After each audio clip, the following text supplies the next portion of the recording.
Today we are making something very special. We're making a roasted tomato and white bean stew. So it's a little different, very nutritious, and we're gonna get going right away because I'm hoping to have this complete. I've started it already. Again, it's going to be in steps, so it'll be really easy to understand as we go along. I will be putting the recipe up immediately following so that you can see all the steps and the ingredients and the measurements. So to start with, I've done a couple things already. I've sliced one medium onion really thinly, and I've added 3 cloves of garlic chopped up. They say to slice it thin, by the way. I chopped it before I realized I was supposed to slice it. And we add half a teaspoon of the crushed red pepper. That's really going to be delicious. You can see it's cooking now already. See, that's what it looks like so far. And I wanted to get a head start on this. What we also need is 2 cups of beans. No, I'm sorry, 2 cans of white beans. The cannellini or the white butter beans, whatever white beans you really like. There's a lot of white beans on the market, so you need 2 cans, like the 19-ounce size cans, which ends up to be approximately close to 4 cups. What I did was I used some dried white beans that I had, and I soaked them overnight and simmered them for about an hour and a half on the stove earlier today. So that's what I'm using. So you can use dried beans also. It's very economical that way. Now, before we get started also, I wanted to tell you we use 2 teaspoons of a zest of lemon and a half a cup of chopped parsley. So one thing we do is we add the lemon zest. So what they mean zest is, they mean grate it really finely. Usually on your grater you'll see 2 sides, the big grating side and the small one. So we're going to see how this will be used later on.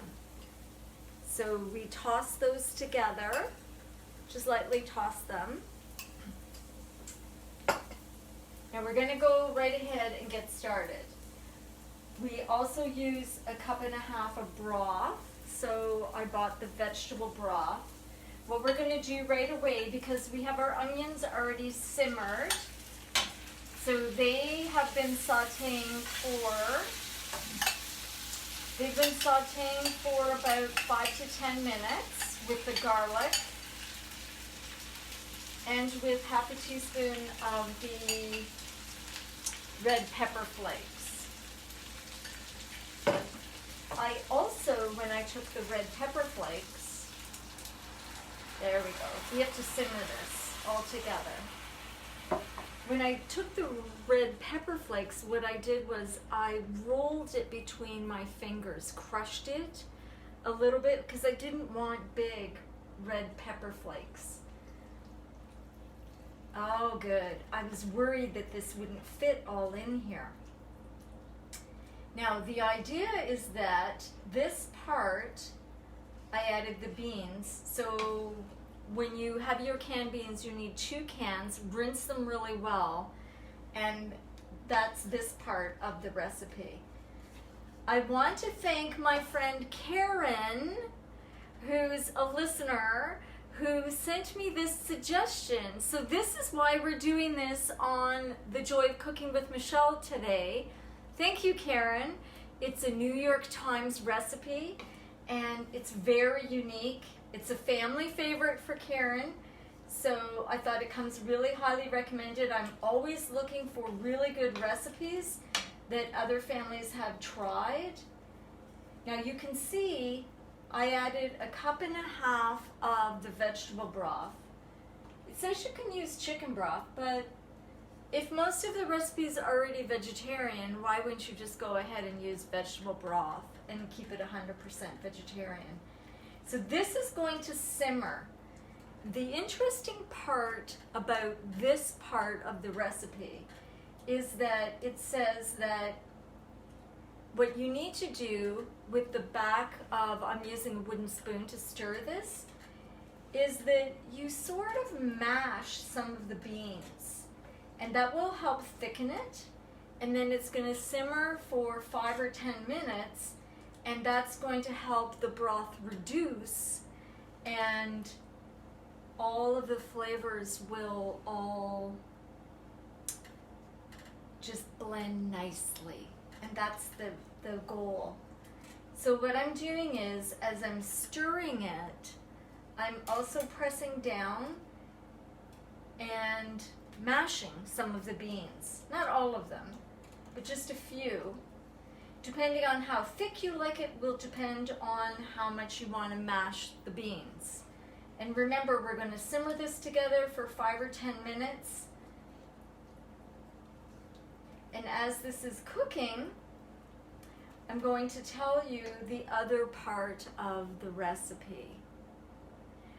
What I did before we started is I took 2 containers of cherry tomatoes or grape tomatoes, you know, the small pint size, 2 of those, and rinsed them, and I put them on a roasting pan or a cookie sheet, and I drizzled some olive oil, 2 tablespoons of olive oil on it.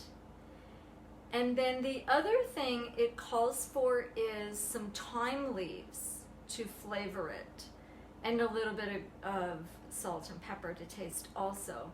So what you do is take the tomatoes and toss them gently in the oil and the thyme leaves and roast them at about 400, 425 for maybe 20-25 minutes.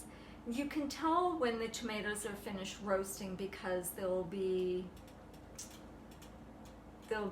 deflated.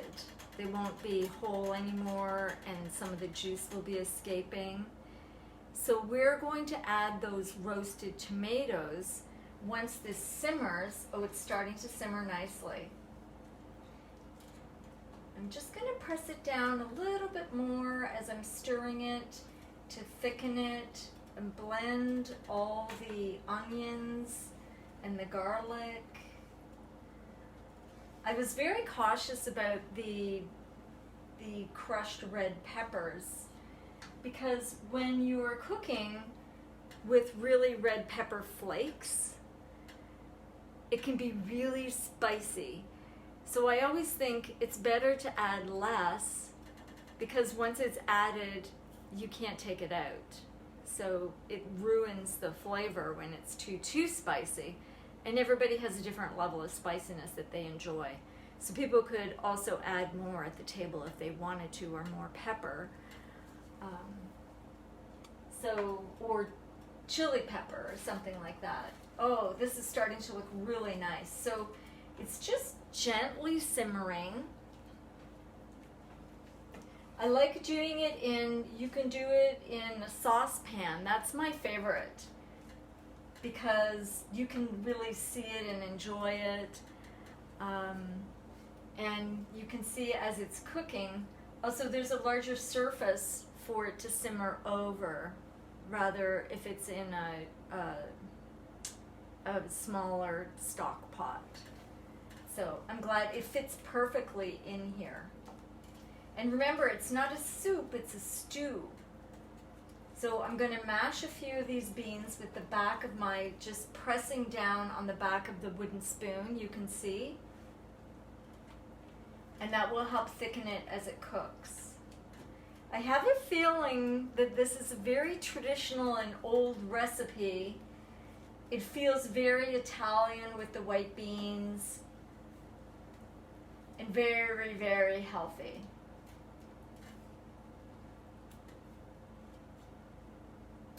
Okay, let's let that simmer for another few minutes and turn it up just a little bit on the stove top. There's something I wanted to tell you last week when we were doing the cooking show last week, and that is that when we're roasting the tomatoes, tomatoes have a really significant antioxidant called lycopenes. And lycopenes are probably one of the antioxidants that you've heard more of before. And the cool thing about tomatoes and lycopenes is that the lycopenes, the antioxidants, are more effective and bioavailable when the tomatoes are cooked rather than raw. That's very unique. Often we hear that we should cook vegetables in the least amount of water or steam them to help them retain the vitamins and the minerals and of course the antioxidants. And this is very unique in that the tomatoes are actually healthier when they're cooked. So all those recipes with roasted tomatoes and tomato sauce and tomato paste are brilliant, absolutely brilliant. And the antioxidants are really good for our heart health, for our immunities, and we want a variety of fruits and vegetables for that reason because all of the antioxidants are plant-based. Ah, I can see. You can see it's really simmering nicely now. You can see the steam. Oh, this is fantastic. Okay, I'm going to turn the stovetop down a little bit. It's really thickening up nicely. You could let it simmer for another 5 minutes if you wanted to. I really love this. Now, let me take a peek, see what's going on in my oven where the roasted tomatoes are. Aha! Now, let me see. I'm just going to put those there.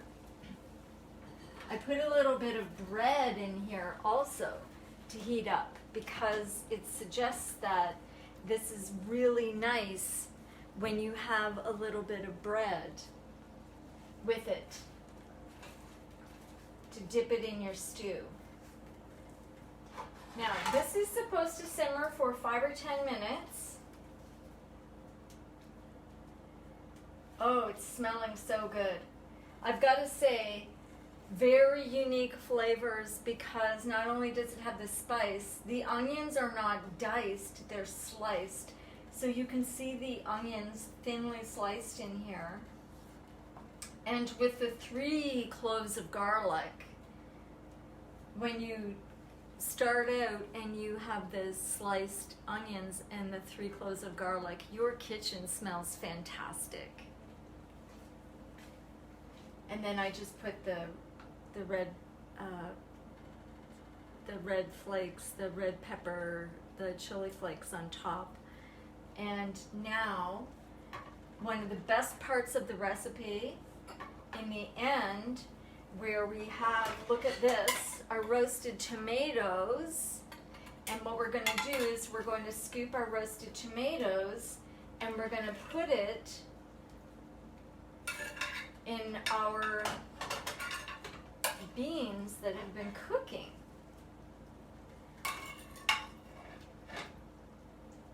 Now I have to confess, I was thinking about this recipe and it does call for the 2 pints, the 2 containers of the cherry tomatoes roasted. I also thought to myself, because often I modify these recipes, I like to add things to it because I think to myself, what would add more nutrition to this? And I did put, I have to confess, a little bit of red pepper when I was roasting the tomatoes. Not too much, just a small red pepper. And I cut it up the same size as the cherry tomatoes are. Now, in this recipe, the picture has this quite red. So maybe if it simmers a little longer, you could see the redness. it now. I hope you can see that. See? It's delicious. Now, the way they suggest you serve this is you just put it in a very shallow dish. You can see how thick it is. See how thick it is? It's lovely. So what they suggest is that you put it in a little shallow dish like this, and this is where the parsley and the lemon zest comes in. You put some of this on top.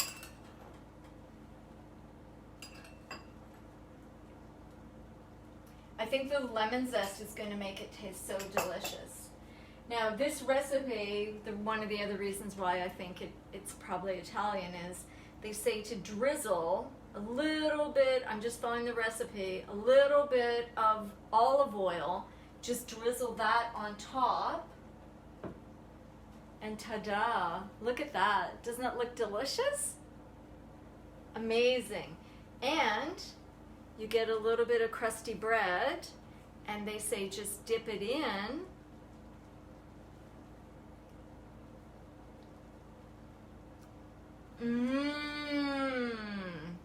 Okay, I highly recommend this. So delicious. Thank you, Karen, for suggesting this recipe. I 100% agree with you. It is going to be a family favorite. Now, thank you for joining me. I will see you. I look forward to next Monday, where I will see you, same time, same place, in my kitchen. A happy family day. I hope you have a lovely evening. Bye.